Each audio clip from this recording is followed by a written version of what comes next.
early versus staying in college and trying to play in a future season this year. So I'm wondering for you, what kind of things are you weighing as you kind of wait to make that decision, and what some of your fellow teammates do? Like I know Nick talked a couple weeks ago about that maybe some of you guys would weigh your decisions together. Is that going to have an effect on you at all, what some of your teammates decide? Yeah, for sure. I'm just kind of waiting on like what decision the Big Ten and the NCAA is going to make, just because like we don't know what's going on yet, and I'll have to obviously go back and talk to my mom and see what would be the best choice for me and my family. But I'm not all too worried about like making a big decision just yet, just because I'm trying to enjoy my last couple months with the boys. If these are my last couple months with them, you know. Our next question is from Orion Sang. Hey, Kwity, thanks for doing this. I was just curious to know whether you plan on attending this protest at Michigan Stadium this Saturday that's being hosted by the parents, what your general thoughts are on that, and then if you're not attending that, you know, how are you going to spend this Saturday when you guys should have been playing? Yeah, no, I know a bunch of guys were talking about it, and I think a good amount of guys will go out and go protest and stuff like that. I'm pretty sure, I think a good amount of the D linemen will be out there and protest. But yeah, no, it's just weird, just because like we don't have any football on Saturdays. Like we haven't been in equipment for the longest time, and like yeah, no, it just feels real weird right now. Next question is from JP Smullins.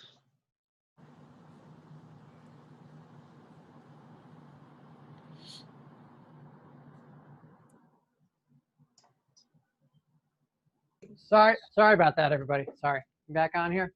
Yep. Kwity, can you hear me now? Sir. Hey, what's going on? How are you? Doing great. How are you? Great. For you personally, I mean, you had so much expectation for this season and so many hopes for the team. How difficult has just this process been for you mentally, just handling everything? You know, it sucks just because this past season, I just read up on all the stuff I had to improve on, all the stuff that I was lacking in this off season. I feel like I really worked hard and perfected my craft and making sure that I got better in those specific traits that I lacked. So for them to cancel our season, it was just kind of a bummer, just because of all the hard work that we had put in. Next question is from Hunter Davidson. Hey, Kwity, you were recently named the biggest freak athlete in college football, as well as making the watch list for the Bednarik and Nagurski Awards. How does it feel to be recognized as one of college football's top-tier defenders and one of the most impactful players in the league? It felt good for sure, just because coming from a small state, you don't get any recognition, to be honest. So seeing that was for sure real cool for me, but at the same time, I know I still have a lot of stuff to work on, and it's for sure, it feels good, but at the same time, I know there's still a lot to perfect. Thank you. Aaron McMahon. What's your schedule like now, weekly, and what are some of the things you're still able to do and work on? Yeah, so my class schedule is actually lovely this semester, thank God. But yeah, no, like Mondays, I usually wake up, have class around 10, and then after that comes to the facilities and go through our schedule. Like I think we have meetings and practice and all that stuff. And I'm usually out of here by like 6 or so. But yeah, no, like it's been real chill. Like it hasn't really been stressful at all. It just sucks because we don't get to really put on the pads and game prep and, you know, watch other teams and like get their schemes and whatnot, and like really study them. So, yeah. Next question is from Jamie Edmonds. Hi, Kwity. It's nice to see you in person. Remember we were going to do that story a while back? Yeah. Hi. Again, forgive me, I missed the beginning a little bit. I was on the phone, but just what's your reaction to not being able to play this season? And then the second question would be, what's it going to be like watching other conferences play? Yeah, no, it just sucks because just because like we just worked so hard, and like there were a lot of young guys on this team that have progressed, and you could just see how well they were coming along. And then for them to just cancel the season, it was just kind of like, it just sucked. But just to see other teams play as well, it's just like, if they're playing, how come we can't play? Other teams are going. I think teams are playing. I watched the team play last Saturday. I'm just like, that could have been us, but And if you could play, you would? You feel safe Yeah. doing it? Yeah, for sure. I would play, Okay, thank you. for sure. Our next question is from Theo Mackey. Hey, Kwity, I was just wondering how you've dealt with all the news going back and forth about when the season is happening and whether it's happening, especially, when you, as you said earlier, have a draft decision to make that will be affected by when and whether the season happens. Yeah, no, at first I was like, I paid real close attention to like whether they'll delay the season or whether they'll cancel the season, all that stuff. But they just kept giving false hope. So I kind of stopped getting my hopes up and stopped looking into all that stuff, and like just been doing what I had to do here to help the team. But when they make their decision, I'll be ready. Next question is from Angelique. Kwity, I mean, you have to have some assurances. I mean, the Big Ten did release a schedule. You thought you were going to play, then that was taken away 6 days later. What kind of assurances do you have for a season starting, say, January 1st, and how will that factor into your decision? I'm not even sure to be like whether they've given us false hope before, where they given out the season and then they say we're going to play, and then they ended up canceling it. But I'm not sure what type of reinsurance that the team would need to know that we're playing. We're just going to keep working though, because we've been practicing and we haven't really taken our foot off the pedal yet. So if they decide to have the October schedule, the November schedule, we'll be ready to play. And right now, are you intending to go through the combine on October 24th? Yeah, I believe so. Next question is from JP Smallins.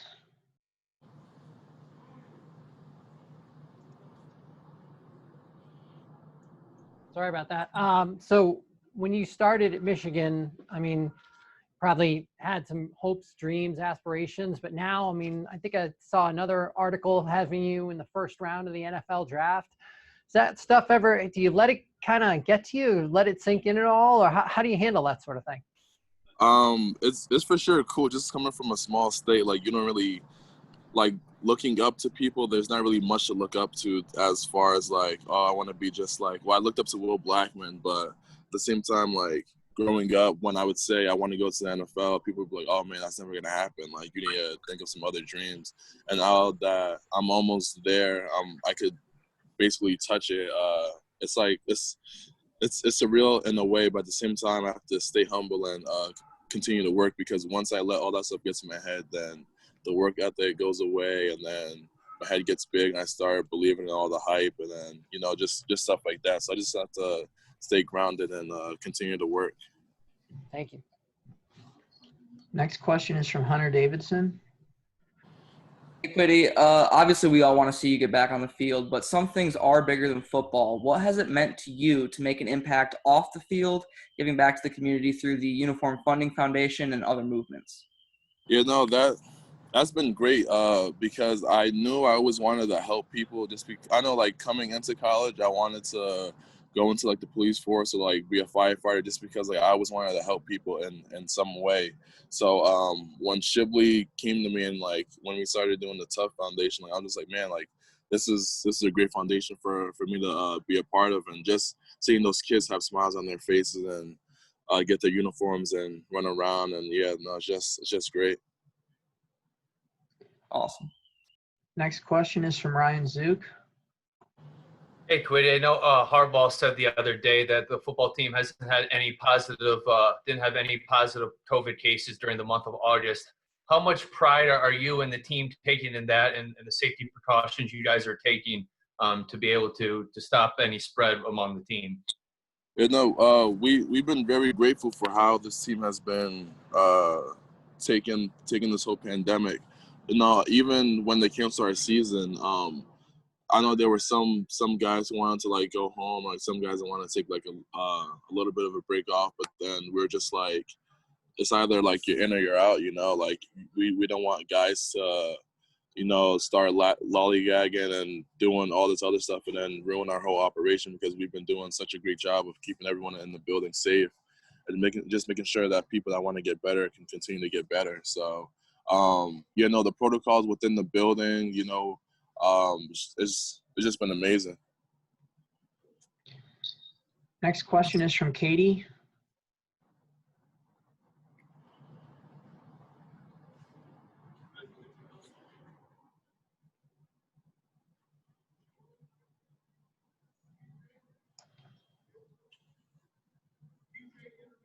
Sorry, Dave. It's actually Brandon. This is my wife's iPad.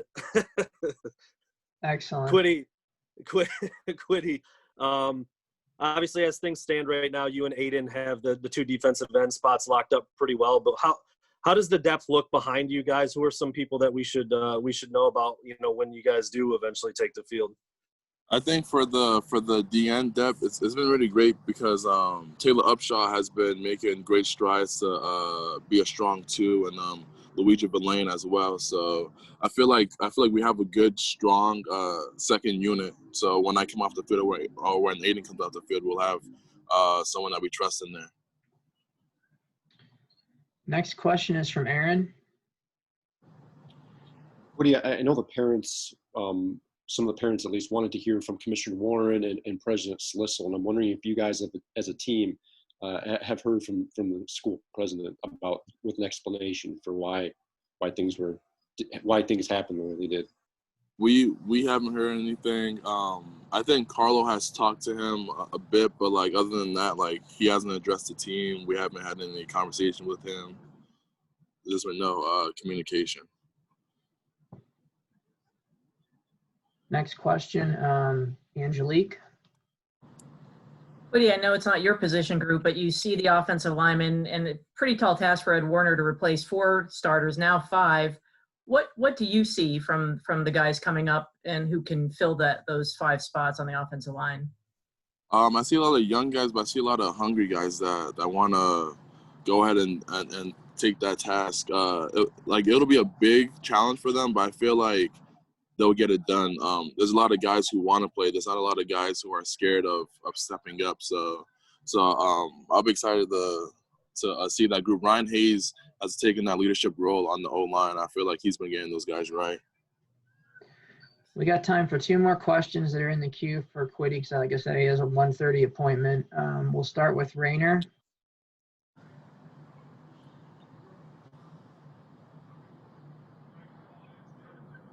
Knowing that this would have been the first game again against Washington, and then eventually, I guess it moved to Purdue. What do you think it's going to be like watching college football, kind of from the sidelines? During the week that this would have been, the time that the excitement would have been kind of coming to the fore for you guys. Yeah, I think it'll be weird, but also very frustrating, just because we're in the same pandemic that they're in, and at the same time they get to play and we don't get to play. We have to sit and watch them play, and be able to win games and have all that fun when we have to continue to just stay in Ann Arbor and practice and with hopes of possibly having a season. But yeah, no, it's just been a real frustrating. Thanks. Last question here is from Ed. Kwity, this dude of the day, I think that Coach Brown is kind of handing out. Talk about that a little bit, and maybe a little bit of the energy maybe that has infused into things for the defense. Yeah, no, it's great that he brought that back, just because guys want to win. Dude of the day, guy of the day. I'm pretty sure he did it. I think my freshman year, like the year before I came in, and like he kind of died down on doing them. But now since he brought it back, like it's made practice more fun again. Like guys want to get dude of the day. Guys are working even harder to get those awards. Thank you. Thanks, Kwity. Appreciate you taking the time today. we're going to shift over to Ryan Hayes here. I think he's on the line. And we'll go from there. So if you have a question for Ryan, we'll put it in the queue in the chat function, and we'll get moving toward that. Thanks, Kwity. Yeah. Bye. All right, is Ryan here? Yep, I'm here.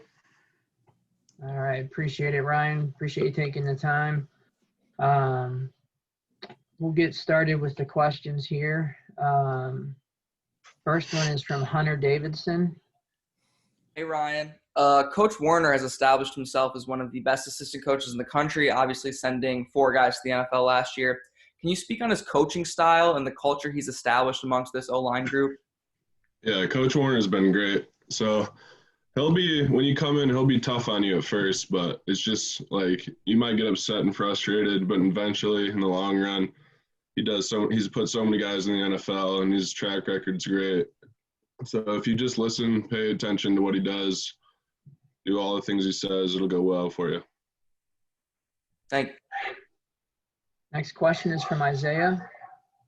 Hey, Ryan, there's been a lot made of the inexperience that we'll finally see the field once it is on the offensive line, but you actually had some experience having started a couple games last year. How much do you feel like that's helped you to have a couple games under your belt as you move forward? And is that somewhat indispensable considering that there is going to be kind of a whole new lineup?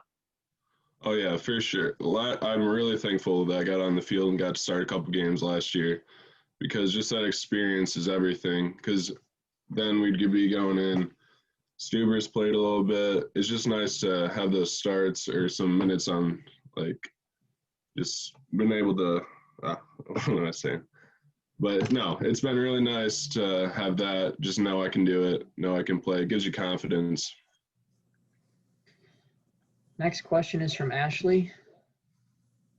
Hey, Ryan, I'm curious with, 4 starters getting drafted last year and then obviously Jalen deciding to forgo the rest of his eligibility, like what's it like for you guys as a room as new leaders have to step up without those 5 guys who had so much experience? Like, how are you all adapting? Yeah, it's definitely been interesting without some of those faces that have been in a room for so long, especially with Jalen leaving, but I think all our guys are hungry to lead. They're hungry to play. So we're going to be okay. Next question is from Theo Mackey. Yeah, Kwity earlier mentioned that he had seen you, stepping into more of that leadership role that Ashley mentioned. How have you personally approached becoming more of a leader this offseason? Well, I've usually tried to lead by example mostly, but definitely now with all those guys gone, I've been trying to, be a little more vocal and work on that side of my leadership than just leading by example. So it's definitely been a little different for me, but I'm getting used to it. Has that been hard to get used to for you? Not necessarily hard because we got a really good group of guys that want to work hard, and you don't really have to motivate them that much because everyone wants to do well and play. Next question's from Zach Shaw. Hey, Ryan, with Saturday's protest, I'm curious about the player vibe. Are you planning on attending? Do you know a lot of the other players are attending or planning on attending? And then with the swirling reports, I guess, how's the emotion in terms of are you guys still pushing to play, or are you more of an acceptance mode? I mean, I definitely think we were more in acceptance of it. We're all frustrated and upset, and we thought it was like the final word. With all this new rumors coming out, it's definitely been a little frustrating, a little emotional roller coaster because you don't really know what to believe, what not to believe. So I haven't heard much of the guys talk about the protest or not. Like, I'm sure people will be there, but it's not like been a big talk amongst the team. Next question from Hunter Davidson. It's been a year since your first start against Mid-Tennessee State when you actually won Offensive Player of the Week. How would you say you have improved your game since then? Definitely taking this offseason to try to get as strong as I can, build weight, and do all that because last year I definitely played a lot underweight, so I've just been working. That's my biggest focal point is just to get bigger. Thank you. Next question's from Orion Sang. Hey Ryan, if you guys were playing this Saturday, who would be the 5 starters, and then who are some of the other offensive linemen who have impressed you the most so far?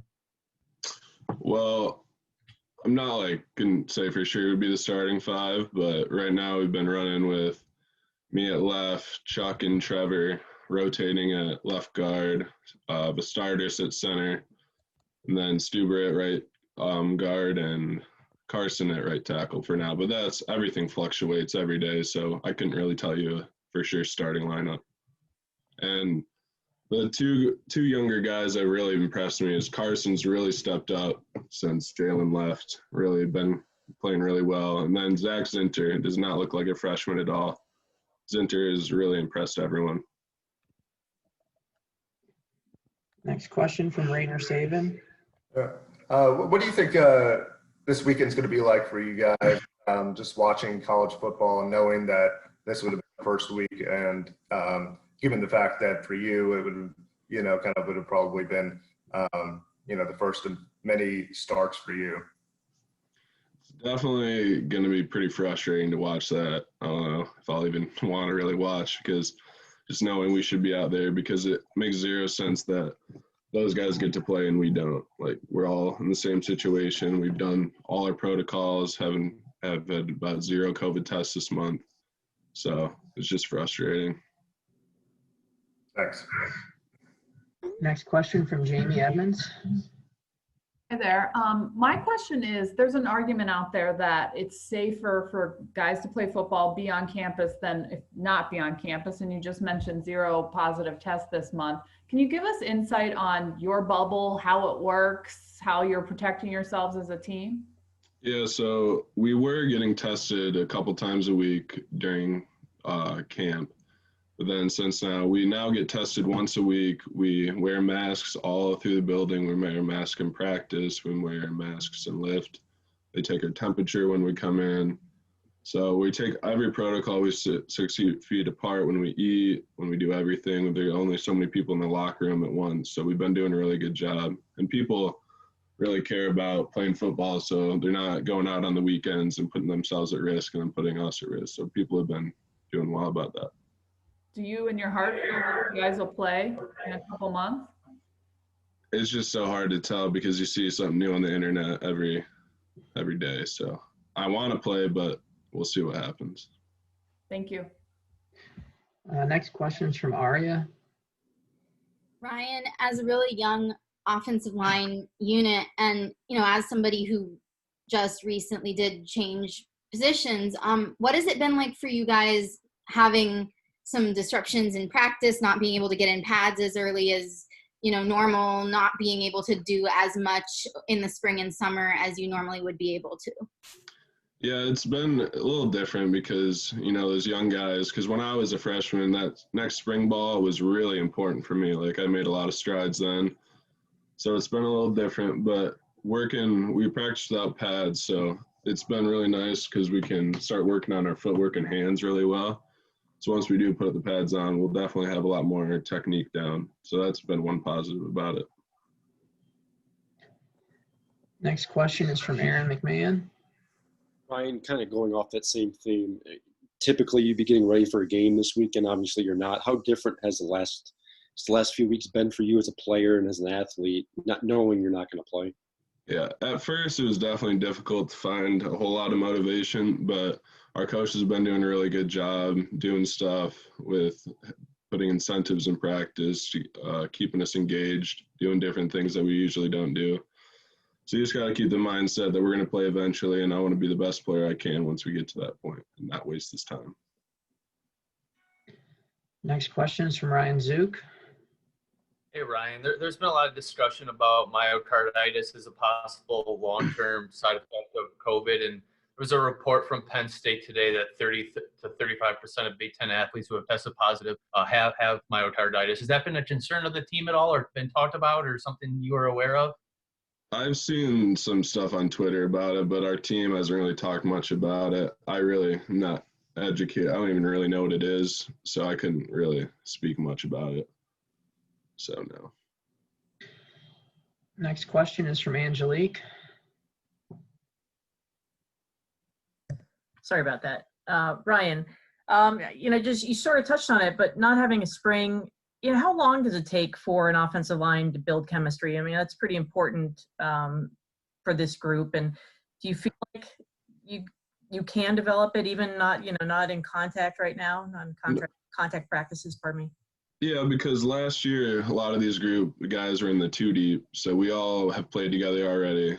So, and then when we're out there without pads, you really got to work on. We're just working on making our calls, talking to each other, communication. So I don't think it's a huge disadvantage, but so I think because we've all been close, we're all been playing together, so I think it'll be all right. And besides you, I mean, I think you mentioned Carson and Zinter. Who else has really stepped up in these practices? Well, Joel's been playing really well at tackle. Trente has really been stepping up. Those 2 guys in my position have definitely taken a big step from last year, for sure. Those 2, Joel and Trente. Next question is from Ed Pingursky. Ryan, you talked earlier about how last year helped you and gave you more confidence, but could you quantify or compare where you were a year ago versus where you are right now heading into this fall of 2020? Well, last year I was definitely, from here to last year, I'm definitely feel bigger. I feel stronger. I just feel more capable to do things. I've been working on my technique all summer and just doing sets, all you can do. But I definitely feel like I made a big strides in my weight and my strength. So I just feel more confident. I was feeling more confident going into this season. If I can follow that up real quick, but a year ago, you must have had a lot of uncertainty. I don't want to put words in your mouth, but you must feel now like I belong, I can do, like in those parameters. Is it just completely night and day, a scale of 1 to 10, 0 to 10?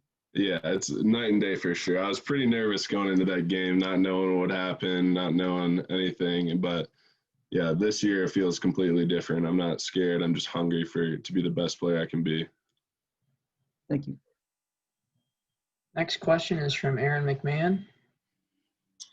Ryan, under normal circumstances, we'd probably be asking you about the quarterback situation. What have you seen from those guys of what you guys have been able to do, and who's impressed you maybe the most?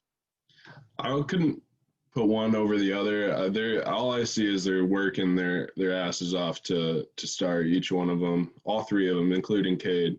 They're all working every day super hard. You can tell they're all hungry. So I couldn't really put one over the other right now.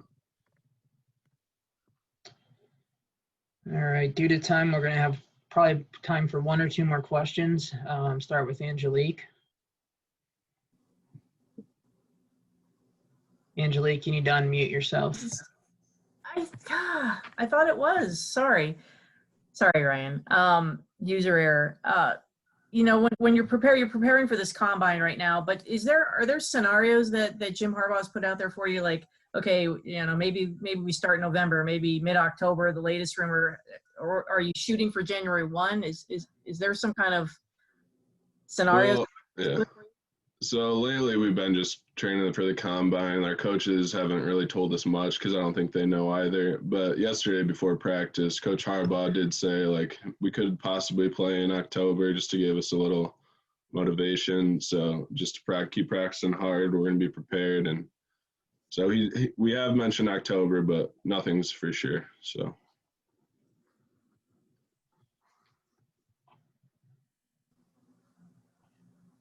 There's nothing else in the queue. Is there any other question that someone has for Ryan? We got about 1 or 2 more minutes. Actually, Ryan.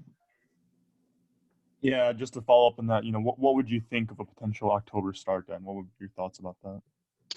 I mean, yeah, if we can play as soon as possible, I'm in, because we haven't really stopped practicing. We all feel prepared and we're ready to go. So.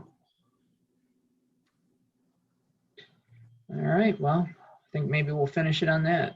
So appreciate everyone taking the time today. Ryan, thank you for participating today, and everyone have a great rest of your day. Thanks, Ryan. Yep. Thank you.